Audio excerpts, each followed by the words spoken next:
Ladies and gentlemen, welcome back to the Marketing, Management, and Money podcast. I'm Ryan Owens. And I'm Ryan Murray. Welcome back. We're excited to have you here today. We are going to spend a lot of our time listening to our dear friend Ryan Murray talk today. So, Thanks. He likes to talk a lot. If you're sick of hearing him, you don't want to listen to this episode.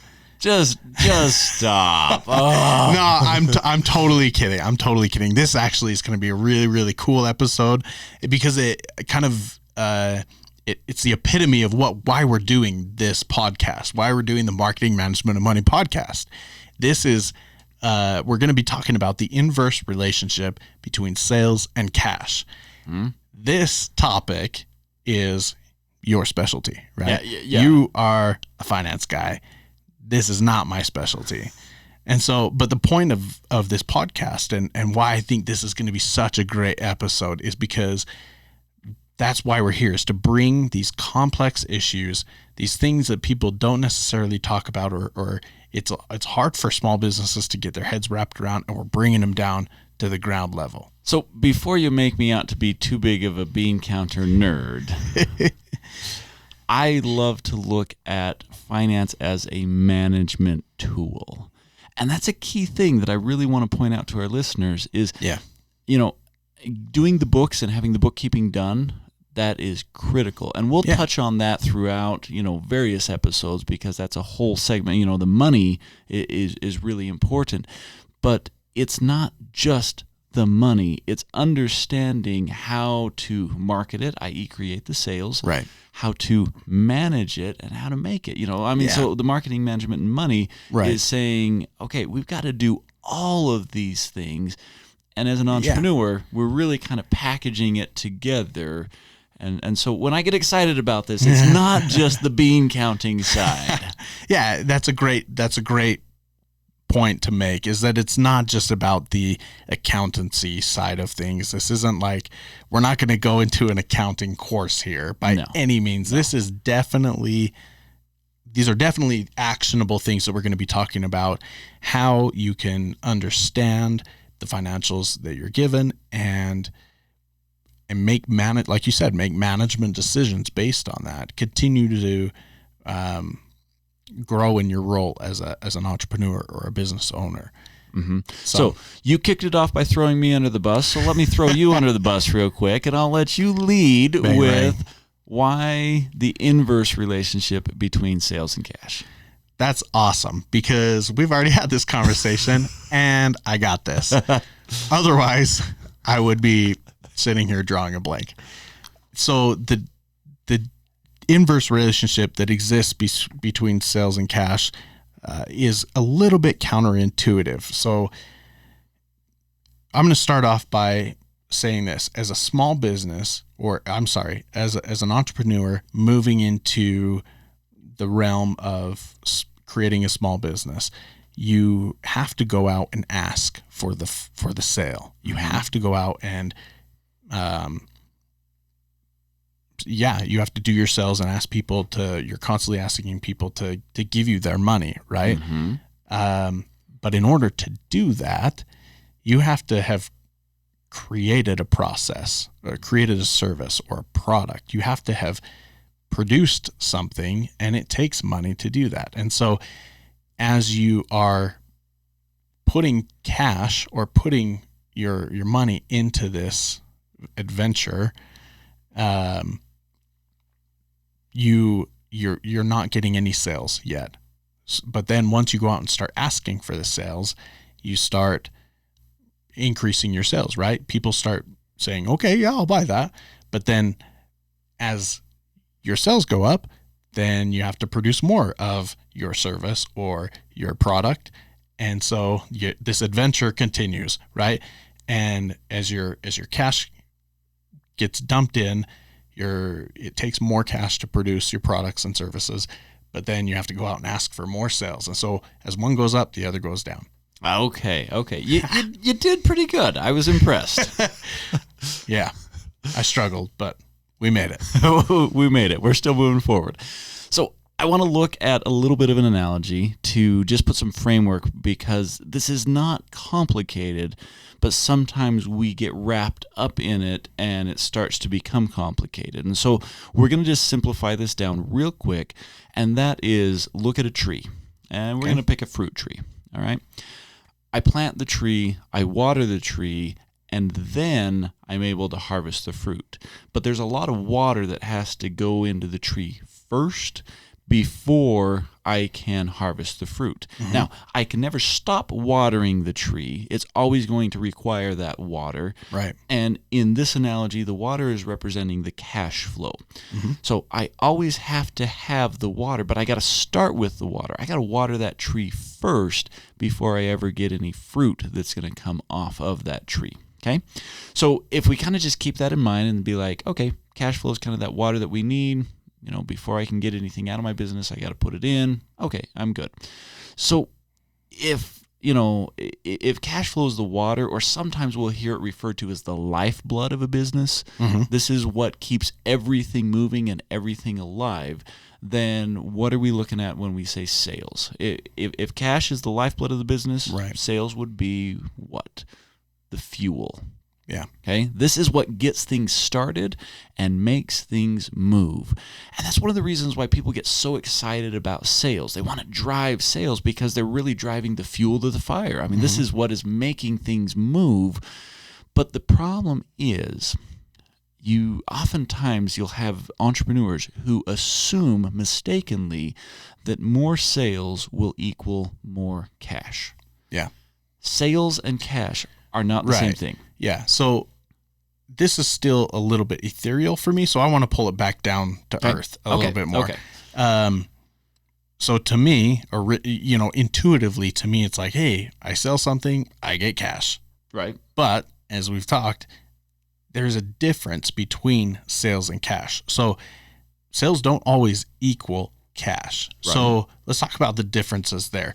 Sales are when you offer a product or service and somebody agrees to compensate you for that. Okay. Right? That doesn't just always mean that they hand you cash, right? So what's going on here? Yeah. So let's take it from a little bit of a financial statements. So if I'm looking at my profit and loss statement, my top line is going to be my sales line, and then I'm going to take out all my expenses, and then I'm going to be left with the profits. Exactly. A lot of times people think, hey, if we're tight on cash, don't worry, we'll sell more. But that's not the process that it's actually going to go through on the financials. If I'm tight on cash, so if I sell more, it has to filter down through to profits. Exactly. The only way I'm going to get cash in my business is from profits. If I sell more, but I increase my expenses to the point that I don't actually end up with a positive profit, I'm now in the red, as the expression is. I'm upside down, meaning that my expenses are higher than my sales. Then I have no profitability to generate any cash flow into my business, regardless of how big those sales numbers are. Yeah. So very basically, you sell something, it filters through your expenses that it took to sell that thing, and hopefully something's left over, but whatever's left over is your profit. And from that can come it feeds your cash flow. Yeah. And it's not only the expenses that it took to sell that would usually be called like your cost of goods sold, but it's all expenses, your operating expenses. So I might have expenses that had nothing directly to do with that sale. It might be rent or insurance or a cell phone or internet or, a subscription, or I decided to buy uniforms for my company or whatever the case may be. I can have all sorts of expenses, and a lot of times what happens, so you talked about when I said I'm going to throw you under the bus, and I said, what's the difference between, the inverse relationship, sales and cash, what's going on here? And you said, okay, cash is what I need first, and then I get the sales. Yeah, it takes money to make money. It takes money to make money. And so if I need the cash first, but I'm waiting for it to filter through my entire business, then that's what's known as your cash flow cycle. And the longer that cycle is, the longer I'm spread out needing that cash. And if I start increasing my sales, but I'm not generating adequate profits, then I don't have anything to replenish that cycle. I will go out of business. So you jumped over something that I think is important for our listeners to understand. It certainly was important for me to understand. So when you talk about your cash life cycle or your cash flow cycle. Cash flow cycle, excuse me. So when you talk about your cash flow cycle, give some examples of some things that could extend that cash flow cycle. Some whether it's a mistake that business owners often make, and I get that these are things we're going to talk about in our financials episodes, but just give us some brief examples here. Sure. The big two items that are going to be the most impactful on your cash flow are going to be inventory and accounts receivables. Now, not every business is going to have significant amounts of inventory or significant amounts of accounts receivables. I use the word significant because whether you believe it or not, you've got inventory, you've got accounts receivables. I don't think I've ever come across a business that doesn't have either of these. Right. I mean, but some of them don't have large numbers of it. They just have small amounts of inventory or small amounts of receivables until their business gets a little bit bigger. Right. And as you grow, inventory and receivables tend to grow as well.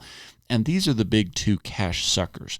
So if we just run through, let's look at inventory. Mm-hmm. I'm a product-based company. I sell some product, okay?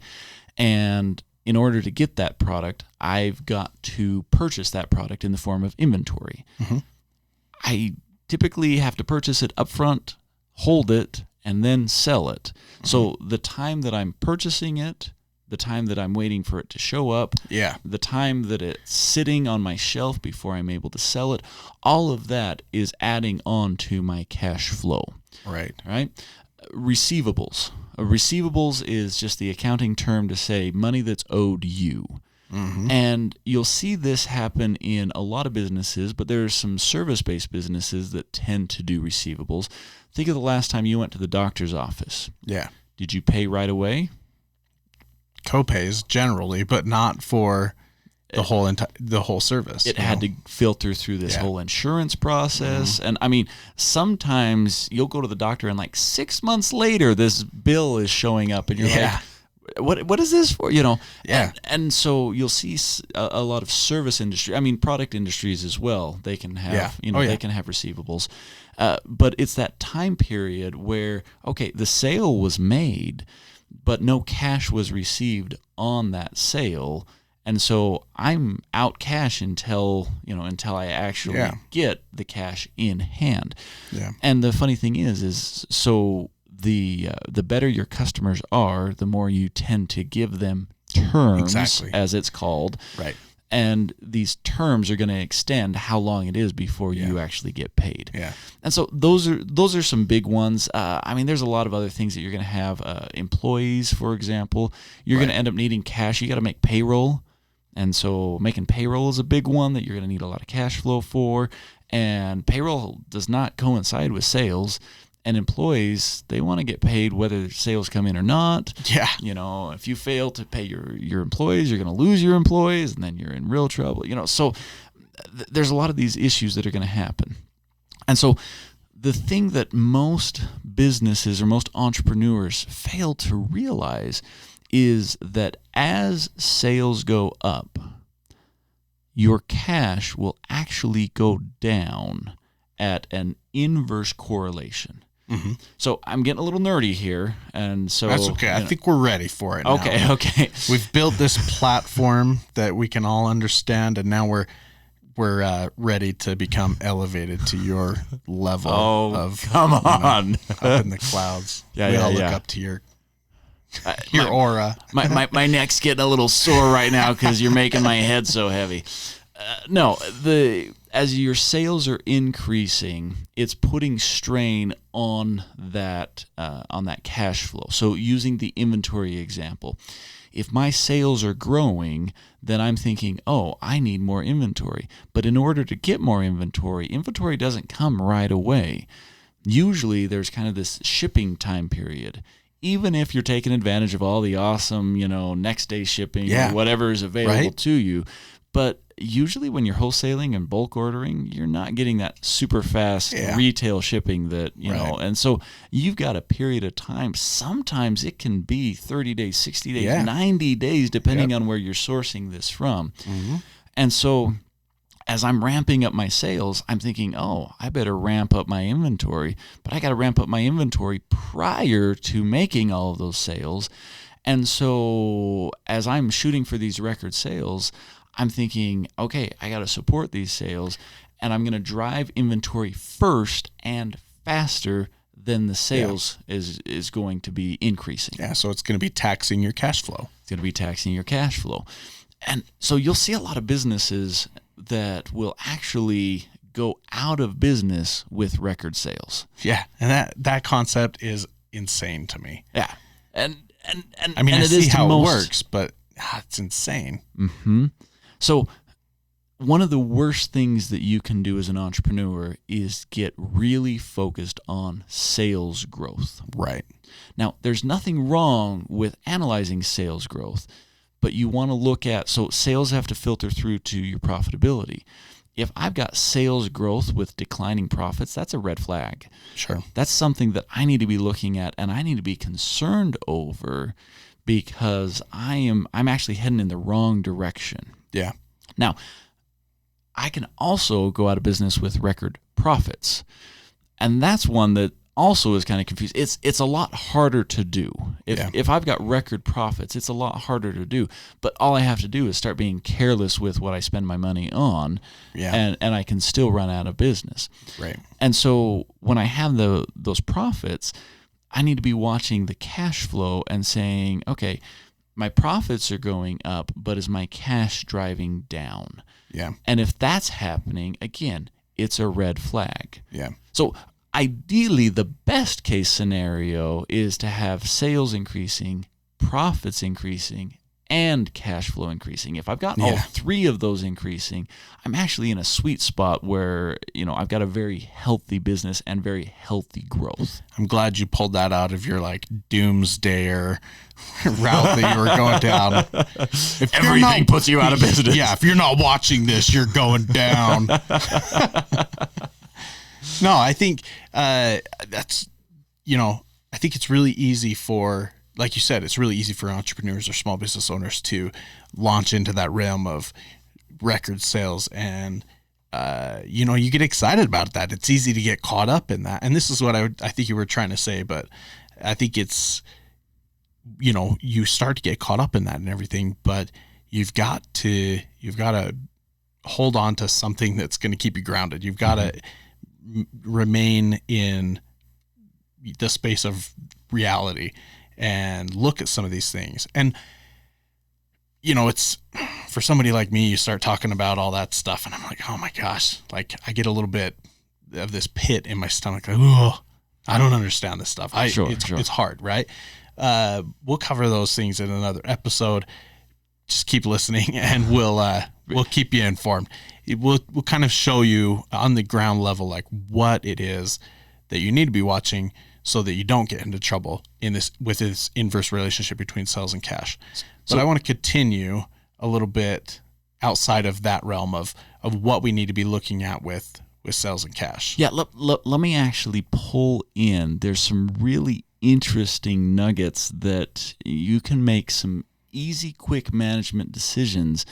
Yeah. Understanding this inverse relationship. Yeah. And it doesn't even require necessarily digging into the numbers. It just requires understanding what's happening in the financials. Right. So if we can accept that there's an inverse relationship between sales and cash, if we can accept as sales go up, cash will go down until my cash cycle catches up.